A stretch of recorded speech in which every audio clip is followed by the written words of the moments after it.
Yo, what's going on? So I like to keep a very simplistic approach to trading because the easier you make it for yourself, the easier trading becomes. So I want to go over four simple lessons or tweaks that you could implement into your trading. And seriously, these little things will go such a long way.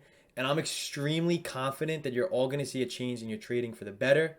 Come back to this video, let me know, or message me on Instagram the results. But before we do begin, I definitely recommend you to follow my Instagram. I will link this in the description below at InvestiTrade.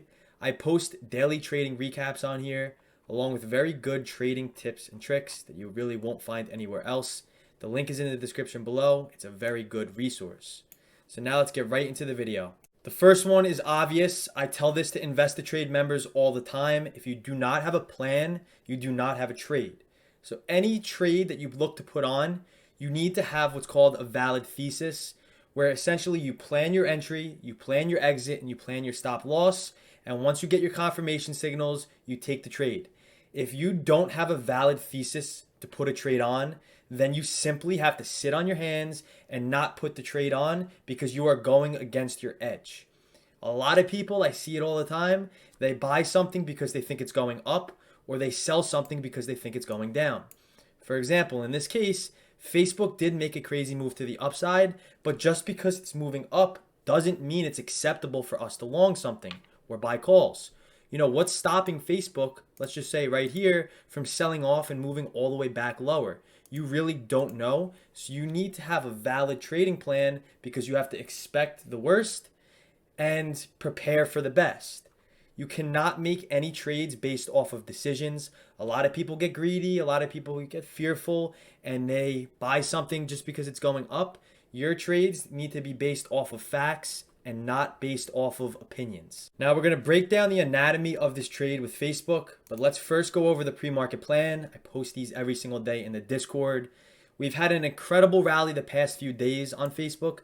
Ever since on Tuesday, we bounced off of the 335 demand zone, and we've just seen some crazy continuation with some nice volume to back it up. Now we were gapping up past all-time highs, and we had a key level at 356.50 and an all-time high at 358.76, which should act as support or demand if we pull back. So now going into an intraday chart, show you what Facebook looks like. That is our kind of structure. Now we have to look intraday for a valid thesis to put a trade on.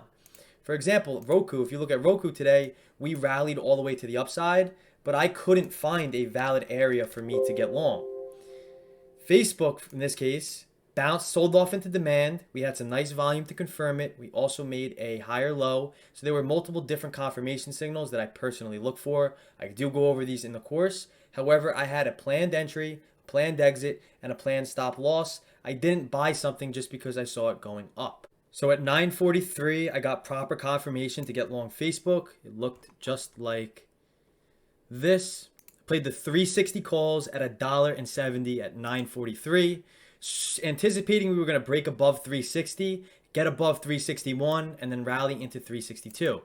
At this point, my stop loss was below this low. Again, we came into demand, nice lower wick. We also made a higher low.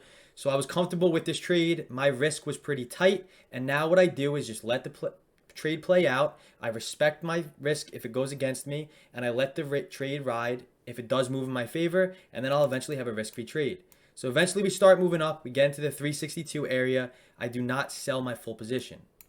Then we start pulling back, and at 10:10, I sold my full 360 calls at $3.30 right at this candle at the open because we broke high a day. We had some nice volume coming into the market, and I knew a bunch of late longs would have chased this because there wasn't the clearest direction on ES or NQ yet. This brings me into my second point, and this is something I see a lot of traders do, and you need to stop doing it because it will benefit you subconsciously.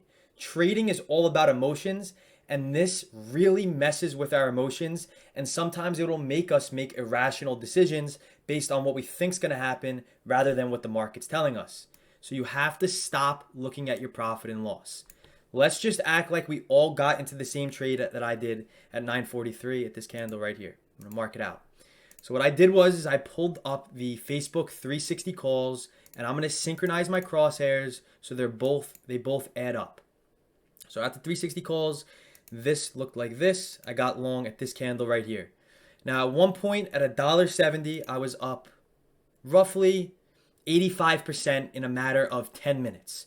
Now 85% in 10 minutes is a lot, but it did not follow my plan completely. I wanted to get more, squeeze more juice out of this trade, and eventually it backfired and the trade sold off about to where I entered at break even. They went to about $1.50. So at this point, if I see my position is up $1.30, if I'm trading 10 contracts, let's just call it, and I look at my profit and see I'm up $1,300, subconsciously, these light bulbs go off in our heads and we'll be like, oh, $1,300, I don't even make that in a 1 week period at my day job. Let me take profits here. Let me get greedy. Let me try to get more money. And eventually it all backfires and we start making decisions based off of our gut and based off of our emotions rather than what the chart is telling us. So at this point at 10 o'clock, go looking at the option chart, we're down. Now we're about red on the trade. We're down $200. Now you start seeing red on your profit loss, where at one point it was $1,300 profit. Now we're down $300. We're going to start freaking out. We're going to be like, oh, I can't make this a big losing trade. And you're going to panic and you're going to sell. Now you sell for a $300 loss because you compared how much you were up at one point 5 minutes ago. Now we're down, we're red. We don't want a $300 losing trade to turn into a $1,000 losing trade. We panic and we sell. And then 10 minutes later, where I sold, these things started rallying. And then from our entry, I sold at about 98%. So 98% return in under 30 minutes is excellent.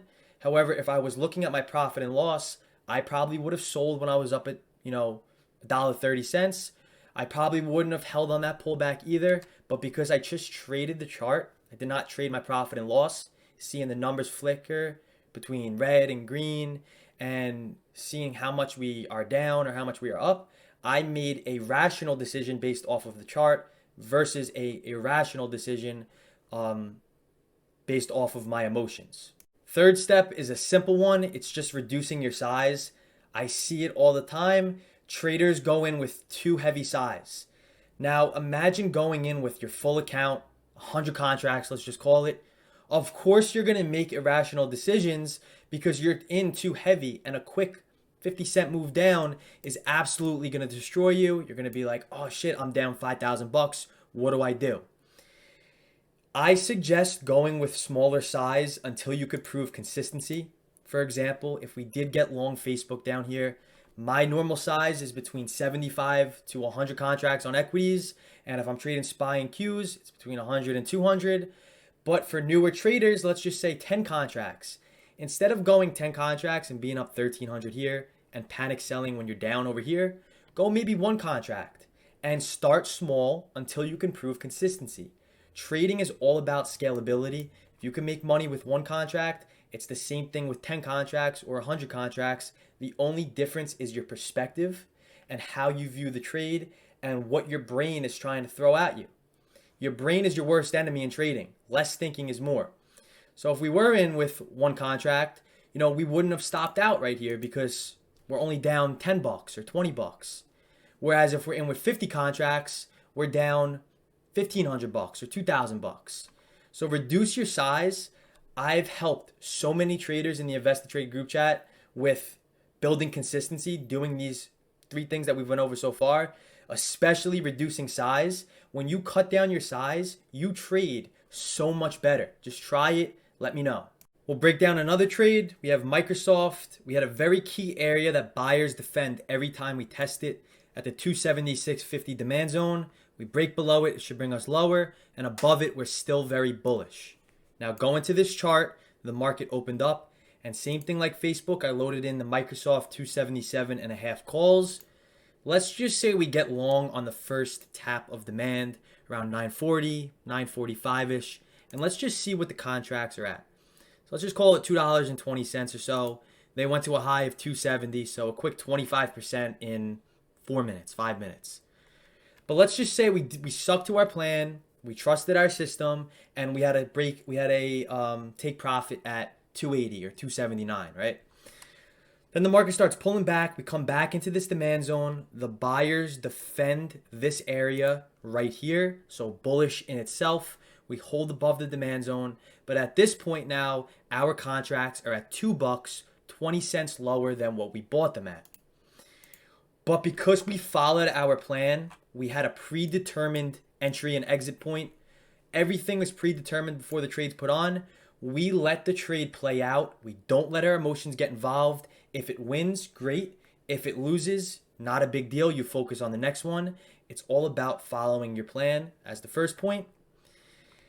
The second point is not look at your profit and loss, because if we did have this pullback, we would have been red on the trade, even though the chart is still bullish, and we are respecting our plan if our stop loss was below the low of the day. Now, to prevent all this from happening and wrapping it all up, if we were in, let's just say 100 contracts at $2.20, it goes up, and now we pull back. Now we're 100 contracts that are down 20 cents. Our trade is going to be down pretty bad, and we're going to start freaking out, and we're going to make irrational decisions. If you were in with 5 contracts, let's just say, and we're only down $80 or $100, you're not going to freak out. Your emotions are going to keep you in the trade, and you would have a beautiful little wedge break at this demand zone. And these Microsoft 277.5 calls by end of day went to a high of around $4.30. So from low to high, about 110% return.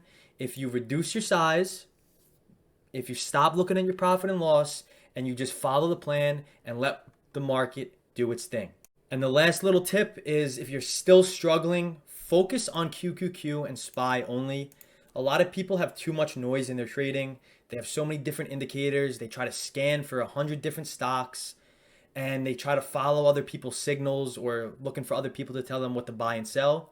You need to remove all of that, focus on yourself, and narrow it down to get rid of all that noise. And I definitely recommend QQQ and SPY to do this. It's you could easily master it. Works very well with naked price action, especially supply and demand. So let me know if any of these things help you in the future. Come back to me, message me. I appreciate everybody's support and the messages that I get on a daily basis. It's very humbling, and I appreciate everybody that follows me, and I appreciate all the Investor members. So on that note, I'm going to end it. Be sure to subscribe, drop a like on this video, and if you truly want to learn more, I offer a very in-depth and educational course that will come with access to the Discord, and you could be a part of the Investor team and change your trading for the better. But besides that, I'm out. Peace.